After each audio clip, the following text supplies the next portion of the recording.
কসোভোর উজাড় হওয়া বনাঞ্চল ফিরিয়ে আনতে ড্রোন দিয়ে বীজ বপন করা হচ্ছে। প্রতিটি ড্রোনে ১০০টি বীজের বল থাকে। কালো রঙের বলগুলো মাটি, বালি, খনিজ পদার্থ এবং সারের মিশ্রণ দিয়ে তৈরি করা, যা বীজকে পোকামাকড় বা ইঁদুর থেকে রক্ষা করে।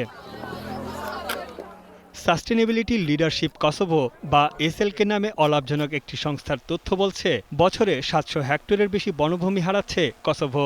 হারিয়ে যাওয়া হাজার হাজার হেক্টর বন ফিরিয়ে আনতে ড্রোনের সাহায্je পাহাড়ি অঞ্চলের লিন্ডেন ও পাইন গাছের বীজ ফেলা হচ্ছে। Jemi këtu me qëllim për demonstrimin e mbjelljes së këtyre topave nëpërmjet të teknologjisë më inovative të dronit।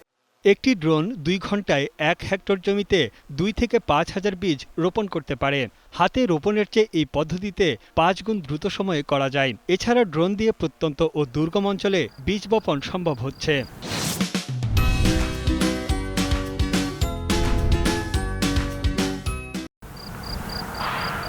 এই প্রকল্পের উন্নয়ন বিশেষজ্ঞ জানান, ড্রোনের সাহায্যে ফেলা এসব বীজের প্রায় ২৫ থেকে ৩০% অঙ্কুরিত হয়। তাই বীজ বপন করতে হয় প্রয়োজনের চেয়ে প্রায় ৩ গুণ বেশি।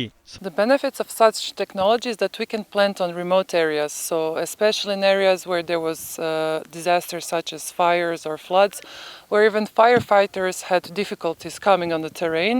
পৃথিবীর ফুসফুস হিসেবে পরিচিত দক্ষিণ আমেরিকার আমাজন রেইন ফরেস্ট এখন অনেকটাই ধ্বংসের মুখে। গাছ কাটা ও দাবানলে উজাড় হয়েছে লাখ লাখ হেক্টর বনভূমি। অবৈধভাবে কাঠ কাটাই ধ্বংস হয়ে গেছে আফগানিস্তানের বেশিরভাগ বন। কলম্বিয়াতে বাস্তুচ্যুত মানুষের কারণে উজাড় হচ্ছে বনভূমি।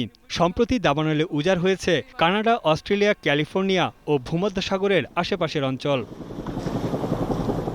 পরিবেশবিদরা বলছেন, জ্বালানি হিসেবে কাঠ ও পাতা জনপ্রিয় হয় এবং নগরায়নের কারণে প্রতিনিয়ত উজাড় হচ্ছে বন।